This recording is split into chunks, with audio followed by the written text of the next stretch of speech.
Superhero Show, brought to you by Pizza Hut Delivery.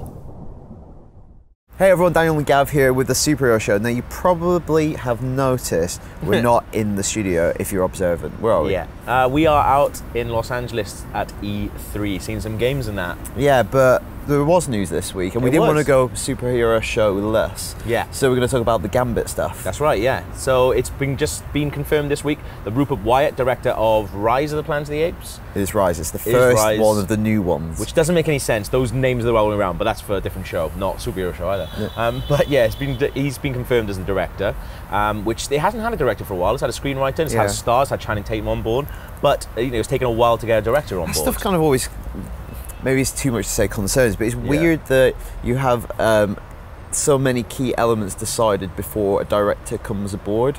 I guess and so, you would say that, you're not gonna, that wouldn't happen if you were getting Steven Spielberg. No. Like, those decisions wouldn't be made in advance of knowing the director of that movie. I guess not, no, but everything. But this is like different, it's part of the X-Men universe that Fox has going, so it's like, it's not really fully up to them. No, I guess not, no. And I think like a lot of it, is hanging on Channing Tatum, I think, because he's a huge part of that character. And it kind of like, it happened in like junkets and stuff like that, like where he was asked about, what superhero he'd like to play, and he was like, Gambit, I love Gambit. He's a huge fan, and they signed him up straight away. It's weird, like Gambit's like one of those characters, like if you're a child of the 90s, has, I think, particularly strong resonance. Definitely. And mainly through the animated show, I'd say. He's the coolest person in the cartoon. And it's that voice, that manner, that charisma that I think gave a lot of people that attachment to that character. Yeah. But what we're going to talk about is like whether, is it a bit, can they recapture that kind of magic?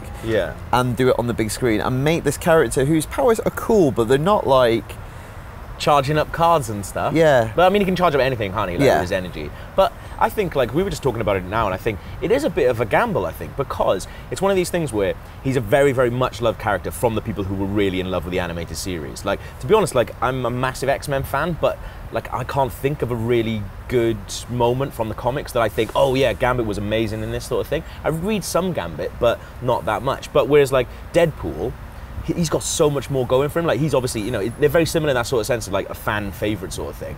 But there's a lot to Deadpool's character. There's a lot of elements that will make its way into that Deadpool movie that make people interested in that character. Like the kind of reality breaking stuff, just the humor, and it sounds like it's going to be R-rated. But and also like a really good point to make, I think, is we've had Gambit before on the big screen. We've had Taylor Kitsch, who when he was announced, he's like, of course he'd be perfect for that role. He did the voice.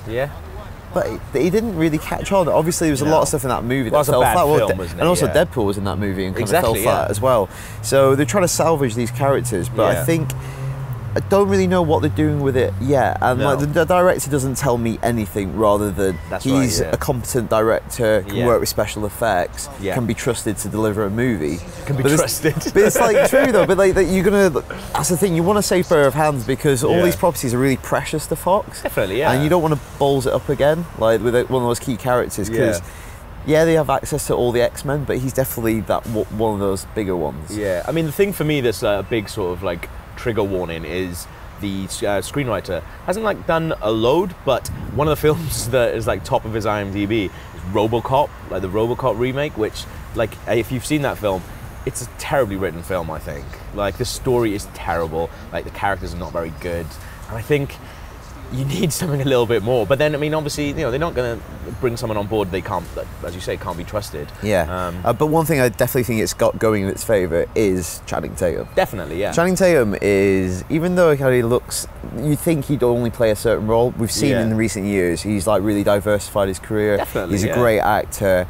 He can be funny. He can be charming. Like, if you watch like the Jump Street movies, he's a funny dude as well. He's really funny. If you watch Foxcatcher, he could be an intense dude. Really intense. But so he's a really talented performer, and I think what he does with that character really determines the appeal of this movie. Definitely, yeah. But at the same time, like as you say, like for me, like it's the same sort of thing with Ryan Reynolds playing Deadpool, because he embodies that character. He's going to be really, really good.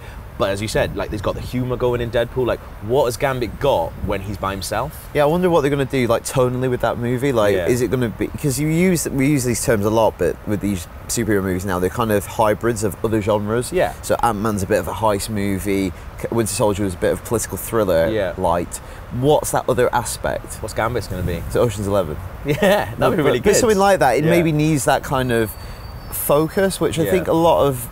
So far, Fox's X-Men movies are all just like kind of the main X-Men movies. They're just doing big X-Men stories. Yeah. They haven't got playful yet. No, you're right. And I think Gambit is a really good character, and obviously Deadpool, for them to like maybe try do other kinds of genres stuff. Well, I think you're right. Maybe it is an Ocean's 11 film. Maybe it is like a a sort of caper.